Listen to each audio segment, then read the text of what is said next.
Olá, pessoal, tudo bem? Eu sou Estevão Secato e começa agora mais um episódio do Virando a Mesa. Hoje a gente tem conosco o Leandro Buciani, o diretor executivo do Grupo Jorge Zanata, um grupo de Criciúma que atua em alguns segmentos, ele vai explicar para a gente um pouco, e está beirando o R$ 1 bilhão de faturamento.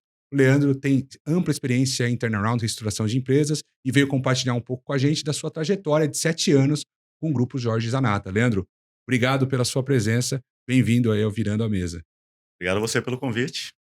Vamos lá, Ótimo. Então, Leandro, se você puder, por favor, começar nos explicando um pouco o que é o Grupo Jorge Zanata, em que linhas vocês atuam tá? e um pouco da sua vivência lá com eles. Bom, o Grupo Jorge Zanata é um grupo que foi fundado em Criciúma, né, no sul de Santa Catarina, pelo seu Jorge Zanata. É um grupo que já vai atingir 53 anos, é a empresa mais antiga, que é a Canguru Embalagens, vai fazer 53 anos. E ele foi fundado pelo seu Jorge, uma pessoa de lá, muito empreendedora, com uma visão de futuro muito grande, que tinha esse viés de empreender e de criar negócios muito grande. Então ele chegou a ter diversos negócios, indústrias, transportadora, empresa de tintas, uma série de segmentos. E sempre foi muito visionário, né. Então esse grupo, ele foi fundado há muito tempo. Em 2016 ele estava atravessando uma profunda crise, uma crise muito muito aguda, né. Naquele momento ele tinha basicamente 4 grandes negócios, que era a Canguru Embalagens, uma empresa de embalagens flexíveis, Uhum. que fabrica, por exemplo, rações, embalagem de ração animal, embalagem de fralda, embalagem para alimento. Um outro negócio que é a Embralite, telhas de fibrocimento, então, coberturas, né, e na época caixa d'água plástica. Tinha na época uma empresa de copos descartáveis, produtos descartáveis, né, copinhos descartáveis, que era Descartáveis Zanata, e uma área de agropecuária. Estava numa crise muito grande. E essa crise era decorrente do quê?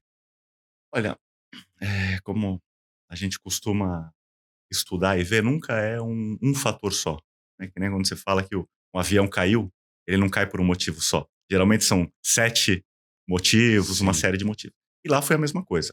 Foi uma sucessão de motivos que já vinham se acumulando, há alguns anos, né, então de controles inadequados, muita imobilização de capital, as operações, dando prejuízo.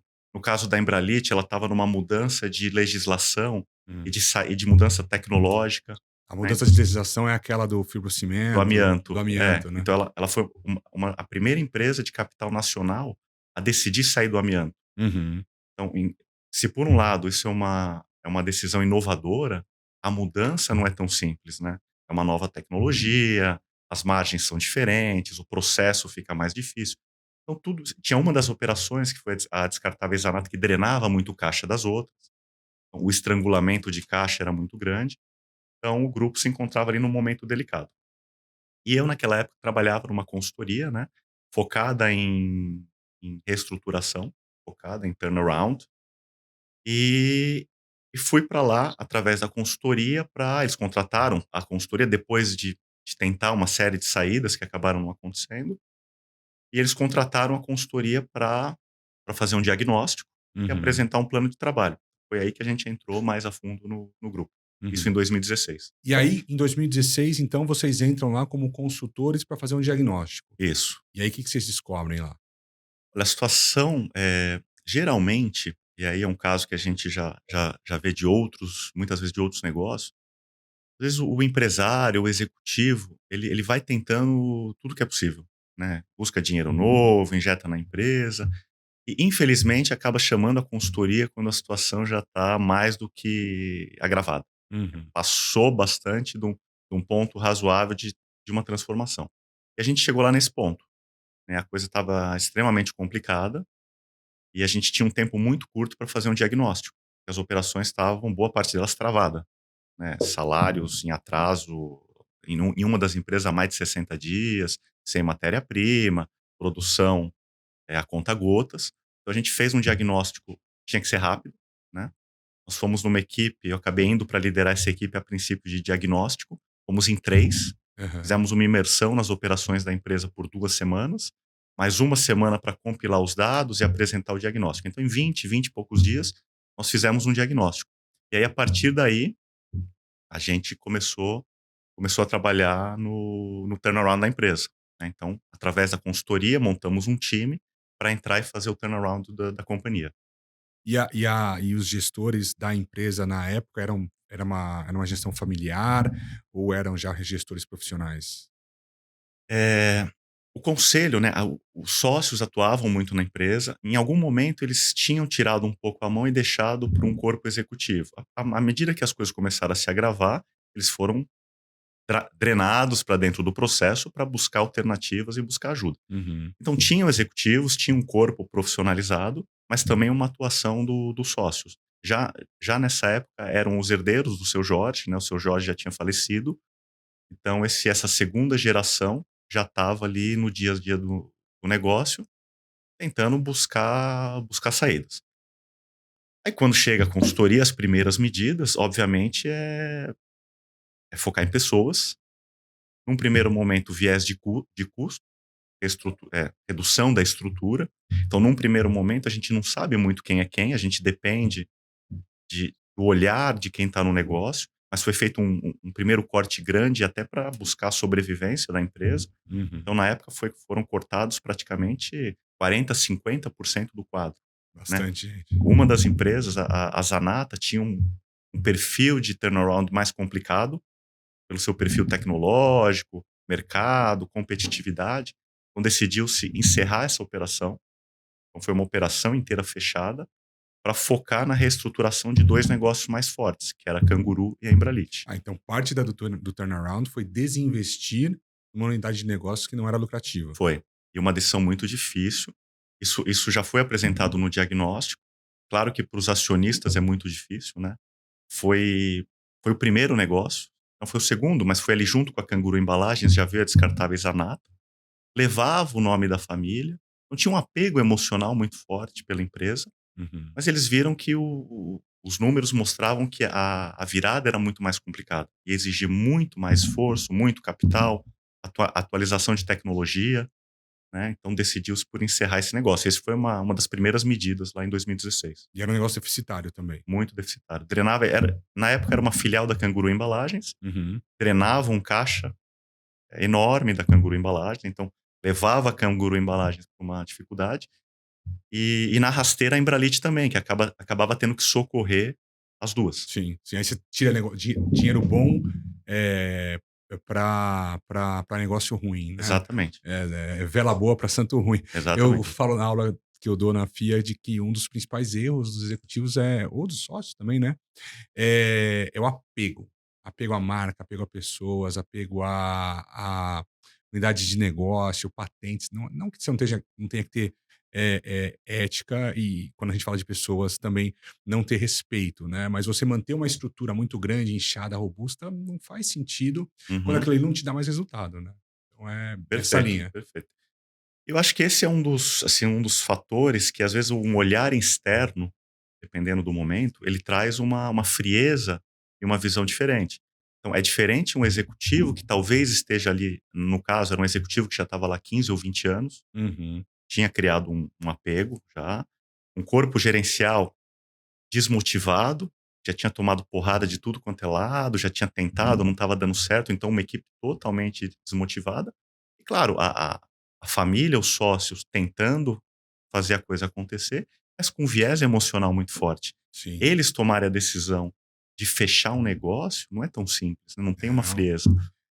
É uma decisão super, importante na vida do empresário, a um momento de assim sabe que no doutorado eu estou fazendo uma matéria, estou tendo que estudar lá, e uma das matérias, um dos textos que eu li, inclusive ontem, bastante interessante, que é a construção de impérios, empire building. Uhum, E aí os autores, eles mencionam que, o desalinhamento de interesses entre, talvez, executivos e criação de valor, ao comprarem empresas e inflarem o negócio para terem mais orçamento, para terem um negócio mais robusto e fazerem M&As muitas vezes que não dão resultado. uhum, Então, existem análises estatísticas comprovadas, depois eu coloco no texto aqui o paper, né, que falam que as empresas em que tem gestão, investidores, ativistas, empresas de capital aberto, né, uhum, eh, elas são compradas, via de regra, quando elas fizeram muito M&A,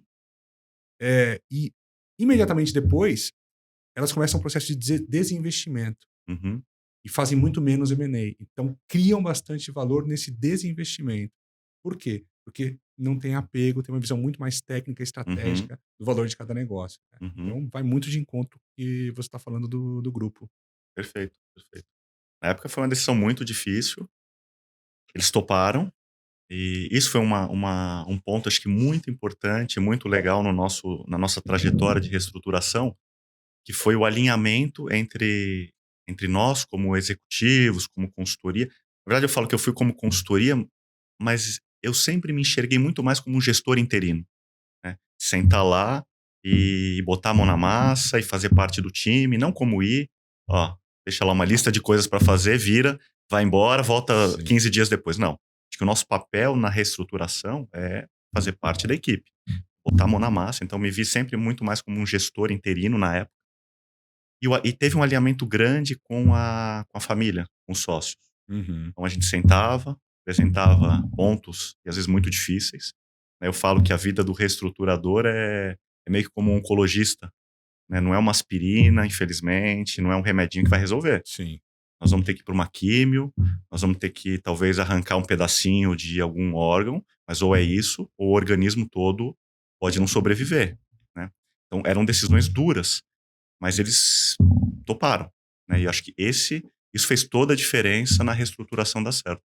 E você acha que esse foi o momento de virada de mesa da empresa, ou um dos Eu acho que momentos, essa né? foi a primeira grande decisão. Aham. Olha, essa é a situação, ou é isso, ou Ou não o tem como. desfecho vai Desfecho, ser nós estamos vendo onde desagradável, vai no dar. mínimo, Tá tudo travado. né? É claro que depois vieram uma série de ações, é um trabalho do dia a dia, você conhece bem, gigante, e aí com a equipe, né. Aí a gente já entrou, a gente montou uma equipe de da consultoria, nós fomos em 4 na época.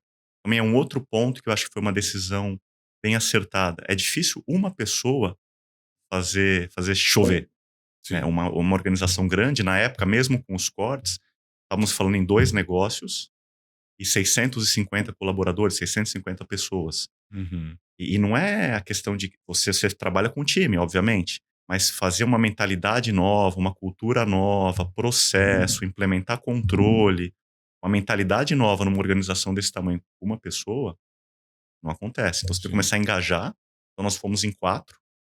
E acho que o principal papel desses 4, claro, foi que a gente tinha um pensamento alinhado, mas começou também a engajar e trazer junto as pessoas que estavam lá. Então isso foi importante. A Como gente é que não vocês engajaram essas pessoas? Como é que foi esse processo de engajamento? Eu acho que foi gradual. A gente começou a ver, claro que tem pessoas que acabam, entendendo o espírito do trabalho, vestem a camisa e a gente traz para junto. Tem pessoas que infelizmente acabam não dando certo, não têm aderência, a gente tem que trocar. Uma outra decisão difícil, né, às vezes você troca, não troca, acho que infelizmente chega um momento que você tem que trocar algumas peças. Isso foi acontecendo dia a dia. Hoje lá a gente tem um time da consultoria, né, a consultoria ficou mais ou menos 2 anos e meio, Uhum. fez o papel dela, era o tempo, né, contratado e onde maior parte do trabalho foi feito.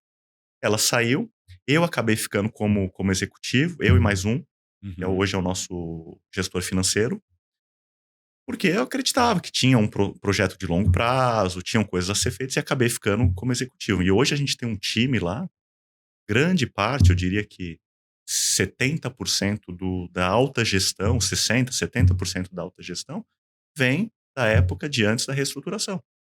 Só que numa forma bem diferente de trabalhar, né, mas as pessoas são fundamentais no processo, né. Sim, O com time, certeza. se sozinho a gente não faz nada, precisa de um time bem alinhado. Porque mesmo 4 pessoas para liderar 650 não é fácil, né, tem que conseguir o buy-in, né, o apoio de quem está lá dentro e o que você falou mesmo, cortar quem não compra a ideia, porque esse cara Uhum. vai jogar Vai contra, jogar né, em contra. algum momento ele vai te prejudicar. Uhum, É muito muito prejudicial o tempo que você perde tentando convencer uma pessoa, né, um tempo muito grande para tentar convencer alguém de uhum, fazer algo. Isso consome muita energia da gestão. E uhum, ninguém tem tempo para perder no turnaround. Você está uhum, em crise, você não vai querer perder tempo convencendo o cara de que uhum, sua técnica é melhor e tudo mais. Óbvio, tem que mostrar os pontos. Mas se o cara é cabeça dura e não aceita, vai ser cortado, não tem Uhum, jeito, né? perfeito. E as primeiras ações, acho que a nossa primeira fase ali da reestruturação, que durou mais ou menos 2 anos, 2017 até 2018, Uhum. sh classifico como um período de restabelecimento da credibilidade. Credibilidade vai por água abaixo, Sim. com fornecedores, com clientes, com colaboradores, todos os stakeholders estão com o pé atrás, não acreditam se o negócio vai dar certo, se não vai dar certo. Boatos de mercado, a empresa quebrou, a empresa vai quebrar, Ah, né? rumores, né, dos Os concorrentes também, concorrentes, descendo a lenha, né? com certeza, com certeza. Mandando notícia de sindicato na frente da fábrica, né, do que aconteceu. Então foram 2 anos praticamente de trabalho só para restabelecer a credibilidade. Claro, as ações de reestruturação urgentes, né? E um ponto fundamental que é muito falado no curso, né, da FIA, por exemplo, é caixa. Uhum. Caixa, caixa, caixa. Então, o mais importante é o fluxo de caixa. É ali que está a sobrevivência da empresa. Então, é redução de custo, é ações que vão gerar caixa, seguro que dá para segurar, os quick wins, que a gente chama, né? Que é ações que a gente pode fazer rápido, que já podem trazer ganhos rápidos. Isso é importante não só, no meu ponto de vista, não só do resultado em si, mas em começar a gerar uma espiral de confiança. Uhum. Olha, tá- tem um Você vai caminho. mostrando pequenos resultados ou resultados importantes, mas e rápidos Rápidos, também, para as pessoas falarem: "Pô, o que ele está falando faz gerar sentido". engajamento. É. Então, isso é fundamental. Então, vieram essas ações, mas foram 2 anos de reconstrução de credibilidade. A gente fez roadshow com fornecedores, né, e lá as empresas têm grandes fornecedores, grandes multinacionais, grandes empresas como fornecedores do porte de Votorantim, Braskem, por aí vai. Uhum. A gente teve que restabelecer a credibilidade com os fornecedores. Fizemos um roadshow com os grandes clientes, pedindo um voto de confiança, mostrando que ia ser diferente, que a gente tinha um plano, que a primeira ação do cliente, muitas vezes, ó, Eu vou comprar não vou mais. comprar. No caso da Canguru, são 2 negócios bastante diferentes, né? A Canguru é meio que um tailor-made, né? Então a gente fabrica embalagem sob medida. Então é a arte do cliente, são projetos específicos de tamanho, é específico. E são geralmente grandes corporações multinacionais que compram a embalagem, do Uhum. porte de Nestlé, Procter Gamble e por aí vai. Então, parar uma linha de produção de uma empresa dessa, você imagina o tamanho do problema, né? Isso tinha acontecido. Diferente da Embralite. A Embralite vende para loja de material de construção, desde a pequena loja que o dono compra, vende, vai no balcão, até grandes redes, né, de materiais de construção. São perfis de negócio diferentes. Mas a gente tinha que restabelecer a credibilidade, porque imagina uma Nestlé, uma Procter, eles não iam manter o fornecimento num um fornecedor que eles não tivessem confiança de que iam manter a linha deles abastecida, E esse né? grande é importante porque ele que dá volume e enche sua fábrica, enche sua linha, né? Apesar do Fundamental. fluxo de caixa ser um pouco mais diluído, Uhum. é ele que dilui bastante seu custo fixo, Sim, né? sim, e eram parcerias muito longevas, né? A Canguru fornece para a Nestlé, por exemplo, há mais de 20 anos, mais de Uhum. quase 30 anos, parcerias muito duradouras. A gente fez um roadshow com os principais clientes, mostrando um plano. Então foram 2 anos resgatando a credibilidade, E né. aí, então, Leandro, só para a gente recapitular. Vocês entraram lá, fizeram o diagnóstico, corte de custos, engajamento das pessoas, restabelecimento da confiança e credibilidade junto aos stakeholders, né? Esse foi o início aí, início e meio do projeto, Uhum. né? Da reestruturação das duas. Eu acrescentaria aí nesse período também a melhoria das informações, dos controles e começar a mudar um pouco a cultura da empresa para a cultura de mais forte, de resultado, gestão, meritocracia. Então essa foi Uhum. uma transformação grande. No início, os controles não eram tão confiáveis, né, então a gente teve que fazer desde o contas a pagar, contas a receber, rotina de reunião de resultado, apresentação de resultado, margem por linha, margem por produto, todo aquele trabalho, aquela lição de casa veio sendo feita e não é tão simples, né? Depende de sistema, de conciliação. Sim. Então, foi um trabalho grande para ter informações na mão, informações precisas e começar.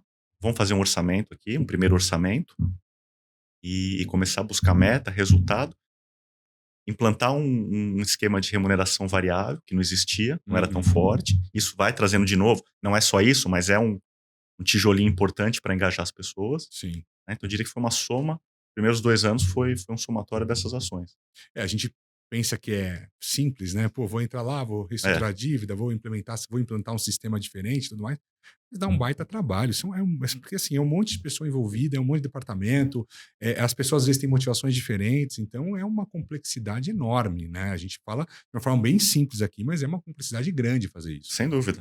Foram, né, resumidamente, a gente fala, foram 2 anos de trabalho, mas 2 anos, todo dia, da hora que, né, do início ao fim do dia, todo dia durante 2 anos. E, no início, muita resistência de pessoas que estão lá, e às vezes ali indo para o chão de fábrica, a gente tem que implementar melhorias, ir para processo, né? Acho que uma reestruturação, a, a reestruturação da dívida é uma parte importante, mas é uma parte. Se o processo não se ajustar, se a empresa por si só não voltar a ser rentável, não adianta. Não vai pagar a dívida que foi alongada Sim. ou que foi desagiada e tudo mais. Então, o processo é a espinha dorsal para a sobrevivência. E às vezes a gente chega lá no chão de fábrica e o supervisor ou mesmo o operador, nós já tentamos isso, não deu certo. Já tentamos aquilo, não deu certo. Então, como é que você faz a pessoa? Mas agora é diferente. Vamos tentar de novo. Então, É, você superar esses paradigmas é muito complicado, né? sim, sim. Até motivar, né? Como é que você dá incentivo para esse cara que nunca recebeu ou tá com incentivo errado? Uhum, O Fábricas que têm lá, como meta a produtividade, mas não olham a qualidade. Então o operador vai lá e produz muita peça com erro. Ou, o inverso, né, qualidade, mas o cara produz com uma velocidade que não atende, né. Então e outra, como é que isso impacta na remuneração dele? Porque quer queira, quer não, as pessoas são movidas ali por algum fator de incentivo financeiro, né. Se eles estão sendo incentivados financeiramente, será que esse incentivo é o melhor que está sendo dado, né? Às vezes não é, uhum. né.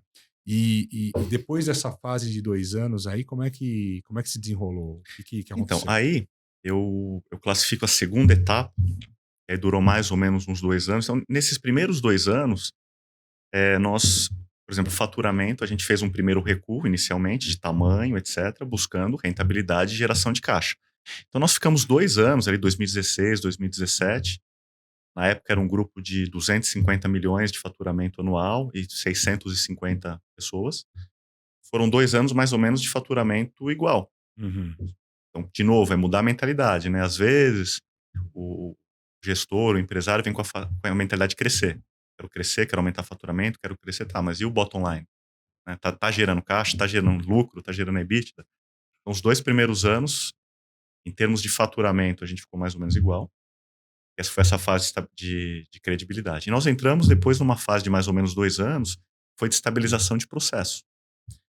E a gente começou a entrar, já tínhamos resgatado boa parte da credibilidade, entramos numa fase de estabilizar processo. E aí vamos mais a fundo, o caixa já permitiam pequenos investimentos em melhoria, melhorar de performance, melhorar a qualidade, diminuir a nossa trave de processo, né? Quem está em indústria sabe do que eu estou falando, né? Não adianta você ter uma fabricação de um produto que faz assim, uma hora dá certo, uma hora dá errado. O cliente é uma qualidade previsível. Só que isso exige investimento. É uma Uhum. empresa em crise, muitas vezes está há anos, vai fazendo o que é o urgente naquele dia. Nos primeiros anos ou nos primeiros meses, você faz o processo de sobrevivência do negócio. Eu vou Exatamente, manter-me vivo aqui, depois eu vou tentar implementar melhorias, né. perfeito. E uma das coisas que vai ficando para trás é manutenção e investimento em fábrica e maquinário. Não está produzindo, eu preciso pôr matéria-prima, preciso faturar, preciso fazer papel, né, para pagar banco, para pegar dinheiro, e vai nessa pedalada. Então, manutenção e investimentos em tecnologia vão ficando para trás. A gente começou já nessa fase de estabilização de processo, entrar nessa fase. Precisamos ganhar performance, precisamos ganhar rentabilidade, mas para ganhar rentabilidade, você chega numa etapa que tem que investir. É uma peça que está dando um problema, é melhorar a máquina para dar performance, para ganhar velocidade. Então a gente entrou em mais 2 anos já com uma ascendente de faturamento, já colocou num nível, as 2 empresas já estavam no azul nesse momento, né.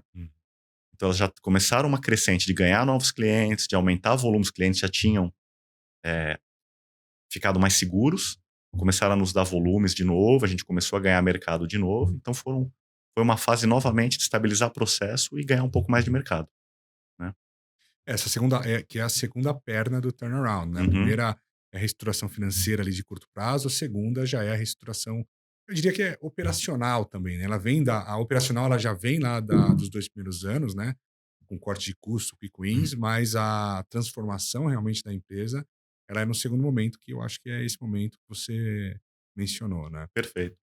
Então, naquele primeiro momento, a questão da dívida tinha sido estabilizada, né? Então, a dívida já tinha sido alongada, desagiada, eh, ganhou um prazo para começar a pagar. Vocês chegaram a fazer recuperação judicial ou Sim, não? sim, Passou por uma recuperação sim, judicial. passou. O plano foi aprovado em 2017, Tá. né?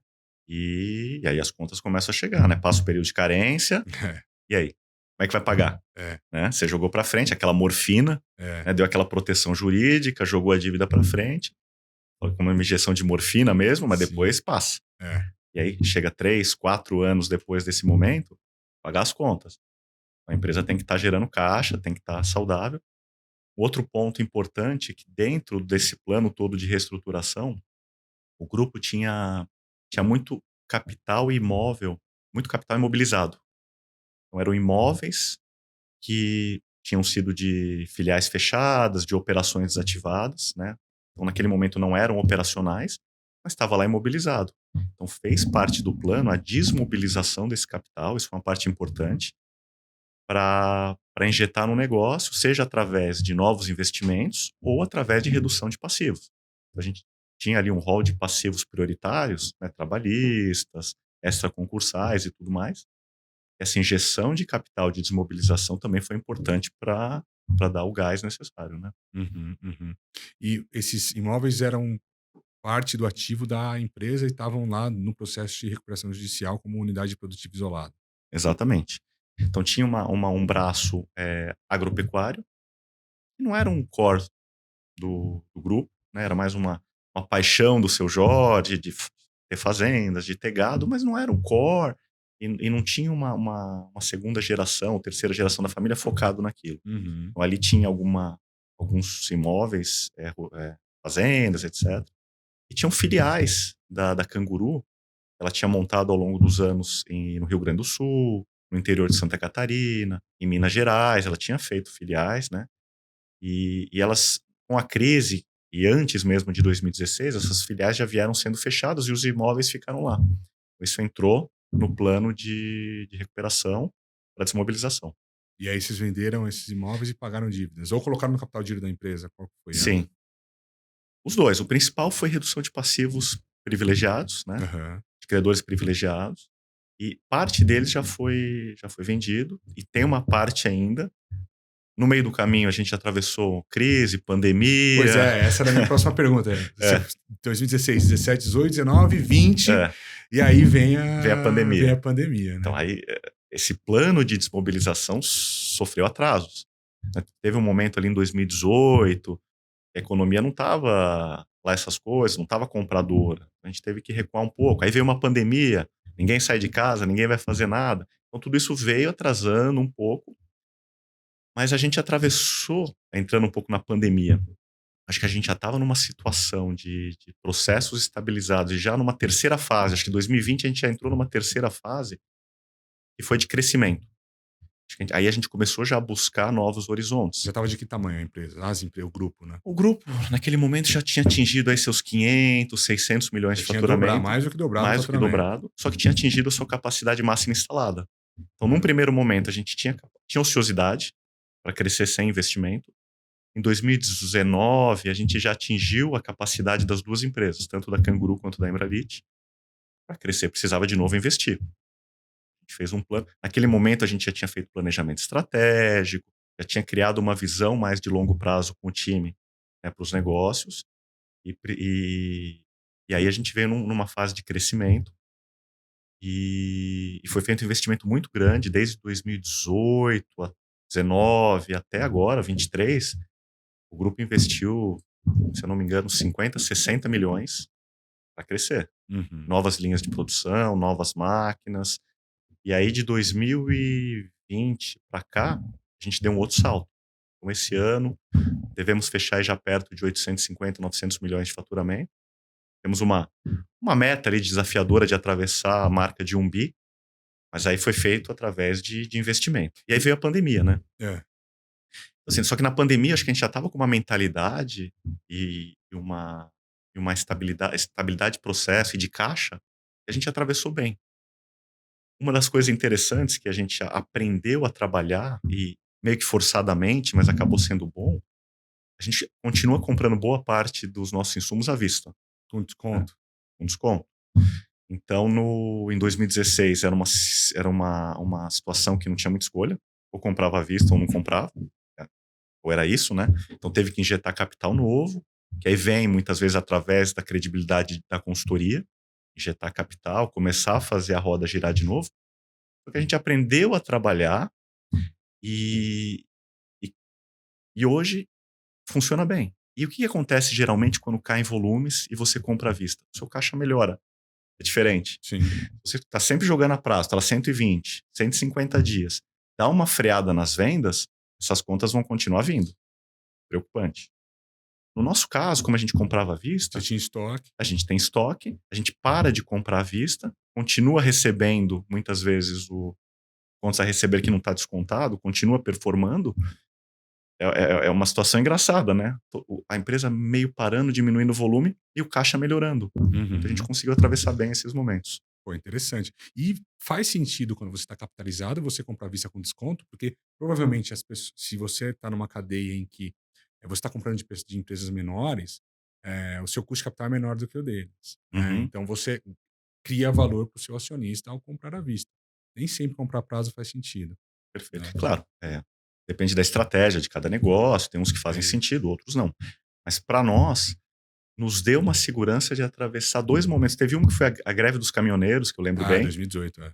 travou ali, o Brasil deu uma parada por alguns 15 dias, 20 dias, deu uma parada. Sim. Parou de faturar, não tinha como faturar, não tinha como expedir, e a gente conseguiu atravessar bem. Depois veio a pandemia, né? Então foram experiências. Claro, tem itens menores que se compra a prazo, até para esperar o lead time, o fluxo, mas o grosso das nossas compras são à vista.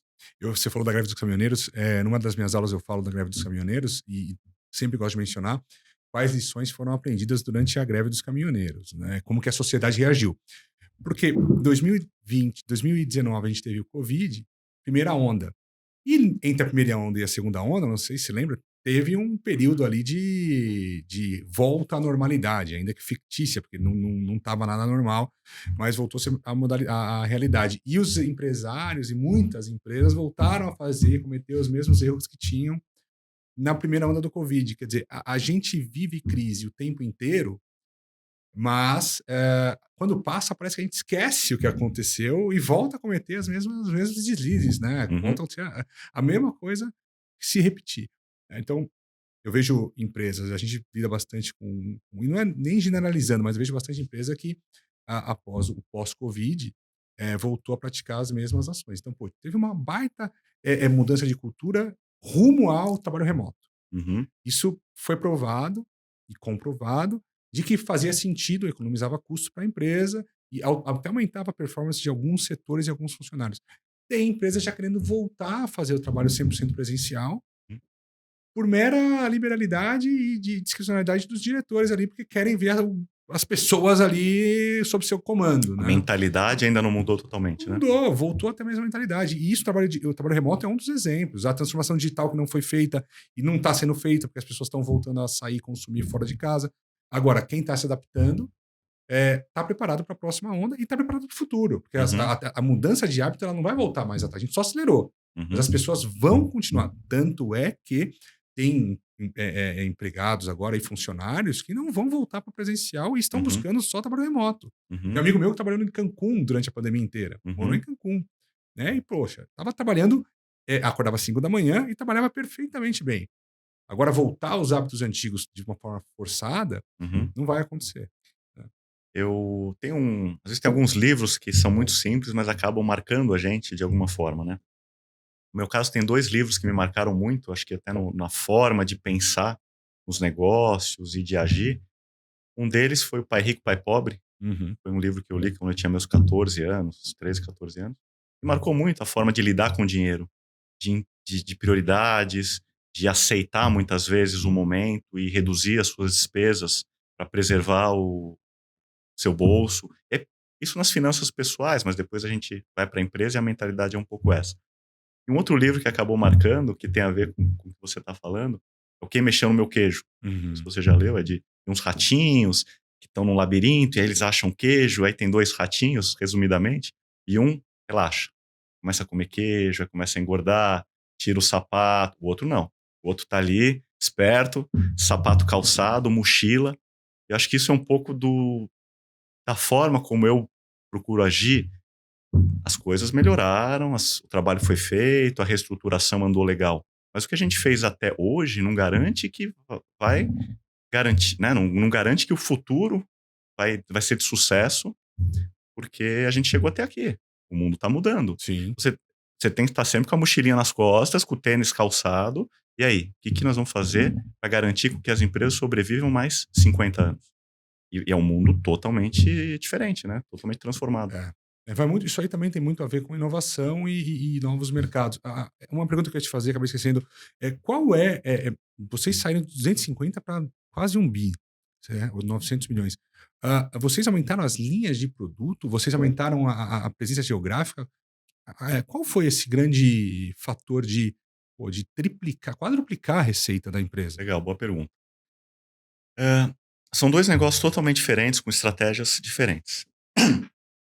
No caso da Embralite, é um produto, é uma commodity, é um produto, é a forma de cobertura talvez mais barata que tenha, depois da lona preta, a gente fala, né? É a telha de fibrocimento, é um produto popular, um Concorre produto. com a Eternit, Isso. O Eternit, tem um outro concorrente, a Brasilite? Brasilite. Uhum, Nós hoje conseguimos colocar a Embralite como tá entre as 3 maiores do país. perfeito. Né? Só que uma é de capital aberto, a outra é de um grupo multinacional, depois vem a Embralite. A gente conseguiu alçar ela entre os maiores players do Brasil. E apesar de ser um produto que o preço importa muito, né? Você tem quais são os mercados da telha de fibrocimento? O mercado de casas de residências populares, ou indústrias, galpões, agronegócio, que também está numa expansão boa, mas é um produto que tem que se manter competitivo. Mas a gente procura agregar valor com serviço e qualidade. Aí entra inovação. Às vezes não é uma inovação tão perceptível em novos produtos, porque continua sendo uma telha. Mas como é que você faz essa telha mais leve? Como é que você faz essa telha mais barata? Como é que você melhora o aspecto visual da telha? Que tipo de tecnologia para ela dar um efeito que a gente chama de, por exemplo, de efeito gota? Então tem uma série de reduzir a temperatura muitas vezes, né? Tem um aviário em que a questão da temperatura é importante. Então as inovações vieram por aí e foi um investimento que a gente veio fazendo muito grande na Embralite, por exemplo, reforçando o P&D, trazendo novas pessoas e dando um gás em produtos. Uhum. E na Canguru, mais ainda. A Canguru é uma empresa em que o nosso posicionamento não é um posicionamento de volumes, de ser a maior em volumes. É de se diferenciar em inovação. Esse é o nosso viés na Canguru. E os nossos clientes pedem isso muito para a gente, né? Então, assim, inovação, um dos pilares fundamentais da Canguru é sustentabilidade. Então, ela lida com plásticos, Sim. né? E aí tem a questão do plástico, é poluente, não é? Fonte renovável, não é? Qual que é a nossa linha de trabalho? Reciclabilidade. E às vezes não é tão simples você fazer uma embalagem que seja resistente, que dê o shelf life, que não passe gordura, que não passe oxigênio, que não passe líquidos, e ser reciclável. Você tem que pôr diversas camadas de produto, tem tinta, tem adesivo. Então entra inovação. Inovação na impressão. Então, o viés de crescimento da Canguru, por exemplo, total é inovação. E o pessoal que consome busca isso, né, na Uhum, embalagem. É a reciclabilidade uhum. eh, do compartimento ali que ele está comprando. E é um volume muito grande, né, de embalagens e Sim. você vai num Burger King lá, você Uhum, é de papel, uhum. mas é um volume muito grande de desperdício de matéria-prima mesmo, né, Uhum. que é jogada na natureza. Então, não só as pessoas estão pedindo, eu acho que os clientes também Sim. fazem questão de ter, né, um processo que seja começo, meio e fim, você consiga rastrear Uhum. a sustentabilidade ecológica do produto, né? Perfeito. Eh, Na Canguru, a gente tem grandes corporações que têm metas claras de ter 100% das suas embalagens recicláveis até 2025. Uhum. Então, ou a gente caminha nesse sentido e entrega para eles uma solução para isso, ou nós estamos fora do mercado. Então, a gente tem que estar olhando para frente. A gente veio abrindo também, fazendo novos investimentos em P&D, inovação, parcerias com universidades. Esse é um Legal. caminho que na crise não tem como pensar nisso, mas no estágio que a gente está hoje, a gente tem parcerias com a USP, por exemplo. A Embralit tem uma parceria de longa data com a Politécnica, Uhum. para desenvolvimento de telhas. A Canguru tem parceria com outras universidades para desenvolvimento de novos materiais, de novas tecnologias, né? Então a gente está nesse viés de, para crescer, para se manter no mercado, investir em inovação. E vocês, hoje estão com quantas fábricas? São 3? Hoje são 2 2 plantas, né? plantas. Então a gente, num primeiro momento, concentrou o nosso foco ali em Criciúma, até porque as plantas tinham capacidade ainda ociosa para crescer, tinham espaço. A gente conseguiu expandir ali em Criciúma. A Embralit hoje, como única planta de fabricação de telhas, a gente estima que provavelmente é a maior planta de fabricação de telhas de fibrocimento da América Latina, comunidade única. Então, nesse momento a gente cresceu lá. Só que a gente está também, claro, a expansão nos leva a olhar novas possibilidades. Então, hoje a gente tem olhado novos locais para expansão aí no Brasil. E hoje quantos funcionários tem a empresa? 1000, 1.000 né? funcionários. 1000. E me fala uma coisa, e para o futuro, o que vocês estão imaginando aí? Olha, é um é uma fonte de pensamento diário. O que nós vamos ser quando crescer? Hoje a Embralit, o ano que vem, faz 50 anos. A Canguru já está chegando aos seus 53. E eu acho que o pilar do futuro é inovação. Eu não sei, talvez eu não consiga te colocar agora Claro. exatamente o quê, por questões estratégicas, mas é inovação. É estratégias de diferenciação de inovação. É isso que a gente busca, através disso que a gente busca o olhar do futuro, né. Ô, Leandro, me fala uma coisa, vocês que viraram a mesa lá eu uso o termo para promover o programa. Claro. Vocês que viraram a mesa lá no grupo Jorge Zanata, né, você principalmente à frente da condução dessa virada de mesa. Que dica que você dá para quem está vendo a gente aqui? Quais dicas você tem para alguém que está numa situação não ideal, está precisando Uhum, se reinventar, está passando por uma crise financeira, estratégica, operacional? Você uhum. tem alguma recomendação? Olha, se eu pudesse dar uma dica, eu acho que principalmente não protelar a ação. A gente já falou anteriormente, né, que muitas vezes você está envolvido no processo, envolvido emocionalmente, às vezes até envolvido com uma decisão que a própria pessoa tomou e ela não quer voltar atrás, né. Não protelar, é tentar fazer de forma antecipada o que tiver que ser feito, porque quanto mais vai se deixando, pior vai ficando. Então são decisões difíceis, às vezes é cortar gente, é reduzir custo, é ter negociações, enfrentamentos difíceis, né. E se preciso, chamar uma ajuda externa. Então, às vezes, o olhar tem um preconceito, às vezes, pô, vou chamar uma consultoria, vem alguém de fora, dá palpite no meu negócio. Não é só isso. Às vezes é alguém que vem com uma experiência ampla naquele problema que às vezes o empresário ou o gestor está enfrentando e pode te ajudar. É alguém que vem com uma credibilidade e junto com a credibilidade, às vezes em dinheiro, a gente consegue fazer uma reestruturação sem dinheiro novo. Precisa fomentar o negócio. Você precisa voltar a comprar, você precisa injetar capital. De onde vai vir esse capital? Então, se eu pudesse dar 2 dicas, seria: olha, age rápido, porque quanto mais demorar, mais difícil vai ficar. E se precisar de uma ajuda externa, peça.